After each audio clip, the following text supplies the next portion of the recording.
This is Pam from Bug Bites. After a long time, I am making this video because one of my subscribers and MB member, Catherine Lennon, asked me to do this. How to layer or size from the Lacy Label cartridge. You can follow this in any cartridge when you do not have a handbook. So this is what I first do. Now, since Lacy Labels, mostly we use it as a label on any card. This is just a preliminary steps which I usually follow when I try to do a card. First, since I want it on a card, I'm going to take the envelope from Plantain school book. So I've got that in the layer 1, and I don't need it as a template, but I'll try to make it as maximum as I can without it. I'll zoom and check whether it's not going on this side or that side. You can see there is a small gap that side, small gap on this side too. I really do want it because if the paper is a little off, it's better you leave at least this much, a 1/4 inch gap on both sides. So the height, now I'll take the actual button size off, because if I want to do layers, I do not want the actual size on at all. So I'll also try to keep the golden proportion on. This yellow, it should be yellow. So when I check, the height of that is 6.10. So I'll go and tap out somewhere else, and I will set cursor only. So this time I'm just setting the cursor, the size of the cursor, as 6.10. So next I go to the second layer. I open another page here, page 2, and what I'll do is I'm going to take the same button which I chose before, that is without shift. With shift lock, it is 3 from here, that is 10, 20, 30, 40, 48. So it's better you always go from 1 to 10, second layer from 11 to 20, so you know exactly where you are. And you can even write that in the handbook, except for some font cartridges which go as QWERT instead of, it goes ABCD, though the keypad shows QWERT. So you have to check with the font cartridge, but usually other cartridges works when you type it 1 to, I don't know about Plantain because that's also a font cartridge, but usually every other cartridge, it makes sense to number it even in your handbook. So I go to the next page and I tap out, and I'll select, if I take out the shift lock, the same button, and that'll give me the card. So I've got that here, and since I want to size the label for that, I also make a rectangle, and you can see the score mark. If I zoom, you'll see the score marks here. So I'll just take a rectangle, and this time I will have the actual button size off, but whatever, and I'll try to add a rectangle, and I'll try to size that rectangle exactly to match this. So I need maybe, I think the height is almost exact. Yes, the height coincides perfectly. You can see that yellow over there. When it's yellow, it means it is exactly coinciding. So yellow and green are the symbol that it's almost there or it's exactly coinciding. But the width is a little bit off. So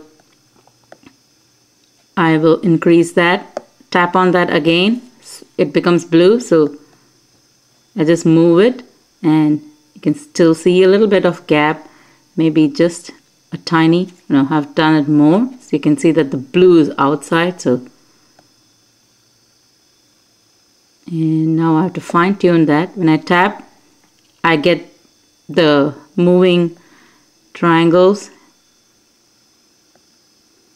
So it's somewhere 4.9 or something. So it increases from the center. So I have to keep playing. I think that will do. So again tap to get that, and see, it's perfectly coincided. That yellow tells me that it's coinciding there. So I also will look at the bottom. Either it disappears or I can see that yellow. So yes, that's the size. So I'll take that out, and this rectangle which I have sized, I will add it on to this page. I'll paste it onto this page. Obviously I've done this before, so I'm getting that. Now I do not want the templates to interfere. Once I've got everything in place, I do not want the templates to interfere. So now I will put the golden link on. I can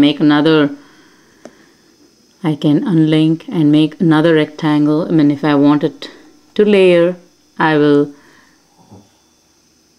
don't know what I'm talking. Anyway, if I want another rectangle which is smaller than that, I will take this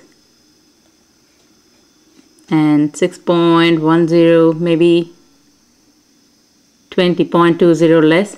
So I'll make this as, I'll set the height as 5.90 or 5.85, whichever suits. And same way 4.73. So that way I have got a rectangle which is almost quarter inch lesser than that. So I will get rid of, and I will use this as the template. Now I'm going to go to the next layer, and I do need this as a template, so I'll open that. And now to go to the labels. So till this step, this is just how I work on a card. After this is how you add different layers from different cartridges. So this is just a preliminary steps, and this is actually where the video is supposed to start, but that was all that was extra bonus. So let's start again. Now lacy labels, we'll go to lacy labels, and I've gone here and instead of all cartridges, I've chosen linked cartridges so that I don't get that offending red when I do not have the cartridge. So okay, I've gone to that cartridge, and for lacy labels, because there are some intricate cuts, you generally want it above a particular size. That is, you would definitely want to cut it somewhere in 4 or 5, not anything less than that. That's why I cross-checked by making sure that the height of this rectangle is at least I get it above 5, because I want the lacy label to fit this way. You can either, whichever way, you can tilt the rectangle. You know, when I'm here, I'll just tap copy paste and maybe tilt this 90 degrees so that whichever way I want to add, now I have a template on the other page. Okay, that's good. So now I'll make sure first, there are 2 ways to add layers. I'm so disjointed, I'm sorry. There's 2 ways to add the layers in any cartridge. If you do not have a handbook in front of you, like for in smileys, these are the 2 ways that I generally work. And usually, even if I have the cartridge, I do not rush to check the handbook. I just go online and check the maybe the color scheme out. I first set my cursor to 4 or 5.